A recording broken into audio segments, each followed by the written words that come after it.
A family moves into a house where no sound can be made, or something deadly comes. The Morgan family, Tom, Sarah, and their two children, Lily and Max, arrived at their new home nestled deep within a wooded valley. From the outside, the house looked like something out of a magazine. Pristine white walls, tall windows, and a cobblestone path that led to a large oak door. The moment they stepped inside, an unnerving silence pressed against their ear. It wasn't just quiet, it was dead. No birds chirping, no leaves rustling, even their footsteps were muffled, as if the walls absorbed every vibration. Tom cleared his throat, expecting an echo. Nothing. The kids noticed it too. Max whispered, "It's too quiet." Lily reached for her mother's hand. Sarah brushed it off as post-move anxiety. "It's just peaceful," she said, but they couldn't shake feeling that the silence was watching them, like an invisible presence breathing just beyond perception. The house was immaculate. Not a single speck of dust, not a stain on the wall, and the floors gleamed like glass. But what disturbed them most wasn't its beauty, it was the soundlessness. Tom noticed the doors didn't creak, the floorboards didn't groan, even under heavy steps. The faucet didn't gurgle when turned on. Sarah dropped a spoon in the sink. It should have clanged, but it landed like a feather. The children began testing the limits, clapping their hands or stomping, only to realize the sounds vanished before reaching their ears. It was as though the house consumed every decibel. They opened windows, hoping to hear wind or bird, but the silence remained thick, unnatural. No sound came in and no sound left. Sarah joked it was like living in a padded cell, but Tom couldn't laugh. The longer they stayed, the more they felt like prisoners in a vacuum. That night, Max dropped a toy truck. A metallic clatter should have echoed through the hallway, but instead, the walls shuddered. A picture frame crashed to the floor on its own. The lights flickered. Tom rushed in, asking what happened, his voice raised in concern. The second he shouted, the ceiling above cracked, a jagged fissure forming like a mouth opening in pain. "Quiet," Sarah whispered, dragging Max back, but the house was already groaning, as if protesting their presence. The next morning, Lily sneezed. The chandelier above the dining table swung violently, crashing into the wall. The children began crying, but the sobs made the walls rattle. It was no coincidence. Every sound was a trigger. The Morgans huddled in fear, realizing the house wasn't just absorbing sound, it hated it. Any noise, no matter how small, was punished with destruction. Silence wasn't just a rule here, it was survival. The rules became clear: absolute silence or face the wrath of the house. Sarah dropped a cup during breakfast. It didn't break, but the ground beneath her shook. A crack spread across the kitchen tiles like a spider's web. Tom tried to calm her, but his raised voice caused the cupboard doors to fly open, slamming repeatedly as if the house was screaming back. Even sneezes weren't safe. Lily, suffering from allergies, let one slip. The fireplace exploded in sparks, the flames momentarily dying out before roaring back stronger. They attempted to cushion everything. Cups were wrapped in cloth. They walked barefoot. The kids used finger signals to communicate. Whispers were banned, but no matter how cautious they were, accidents happened. Every slip-up resulted in retaliation, sometimes subtle, like a door slamming shut on its own, and sometimes violent, like furniture shifting mid-step. The silence was no longer eerie, it was merciless. At first, they used gestures and facial expressions to cope. Tom scribbled quick hand signs for food, water, and danger, teaching the kids to respond silently. But even these non-verbal attempts seemed to provoke the house. Every pointed finger or exaggerated motion drew creaks from the walls and rustles from inside the floors. It was as if the house knew they were trying to cheat the silence. One evening, Sarah mouthed bedtime to Lily, exaggerating her lips. Suddenly, the light in Lily's room turned off by itself. Max tried to sign monster when he saw shadows behind the curtain, but the curtain twisted around itself like a noose. They stopped moving altogether. Meals were eaten in total stillness. Expressions were hidden behind blank stares. They became statues, too scared to blink too loud. But the more they repressed, the more the house twisted their silence into paranoia. Something was watching, learning. Then came the sounds, but not from them. Late at night, when everyone lay paralyzed in fear, they heard soft, dragging noises behind the walls. Scratch, scratch, thump, then breathing. It wasn't their own. The noises didn't belong to any rodent. They were too deliberate, too human. The walls sounded alive, pulsing with a rhythm that wasn't mechanical or natural. Lily once pointed to the vent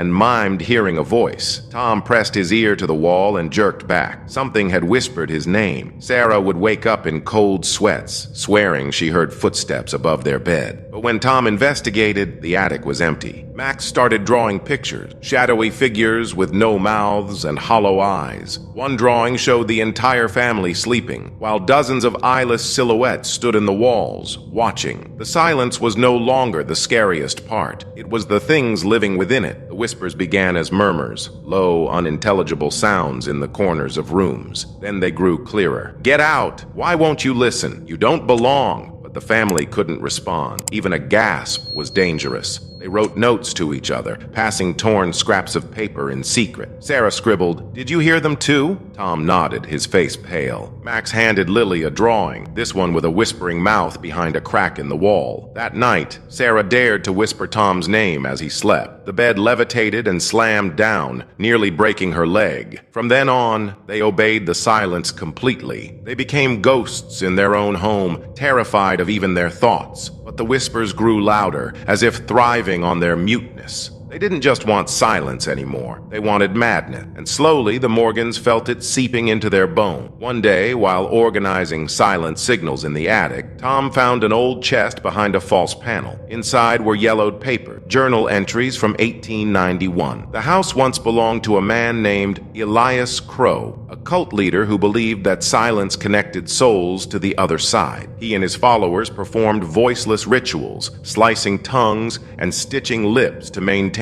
sacred quiet. The land was cursed after a botched ritual, trapping the spirits of the silenced within the walls. The journal ended with a blood-stained line: "Sound is the sin, silence is salvation." Tom shared the notes with Sarah. She wept silently. They finally understood. This wasn't just a haunted house, it was a prison for the damned, and their punishment was eternal silence. The house wasn't reacting to noise, it was enforcing the curse, and now they were part of it. They planned their escape with surgical precision. Sarah packed the car silently. Tom disabled the alarm. Max and Lily were bundled in soundproof cloth to avoid even the rustling of fabric. But the moment the door creaked open, the house screamed. Not audibly, but with violence. The walls cracked open. Floorboards exploded upward. An invisible force yanked Lily backward into the hallway. Tom lunged for her, but the banister split in two, sending him tumbling. Sarah grabbed Max and ran for the car. The engine wouldn't start. She screamed in desperation, and the windshield shattered, glass piercing her cheek. Lily clawed at the front door, her mouth open in a silent scream as the shadows pulled her back inside. They had underestimated the house. Escape wasn't a choice. It was a violation. The house had chosen them, and any noise was betrayal. And betrayal in this place meant punishment. Broken and bleeding, Tom stood in the center of the house with the journal clutched in hand. The final entry spoke of sacrifice, the breaking of silence not with sound, but with truth. He mouthed words to Sarah, pointing at the fireplace. She understood. They gathered the children. Tom lit a fire, and as it roared, he opened the journal and tore out its final pages. One by one, they each whispered a confession into the flames. Truths they had never spoken. Guilt, secrets, regrets. The house howled. The floor split. Shadows screeched. One by one, they were consumed, until only Lily remained, crying silently, watching the inferno devour the living room. The silence began to lift, replaced by the sound of crackling wood, the wind, the birds. The curse was broken, but only for her. She stepped outside, free but forever haunted. She never spoke another word again. If this chilling story had you hooked, imagine watching it unfold on screen. Subscribe now for more spine-tingling horror tales like The Silent House. Don't forget to like, comment your favorite scene, and hit the bell icon so you never miss a scream. Stay scared and stay silent.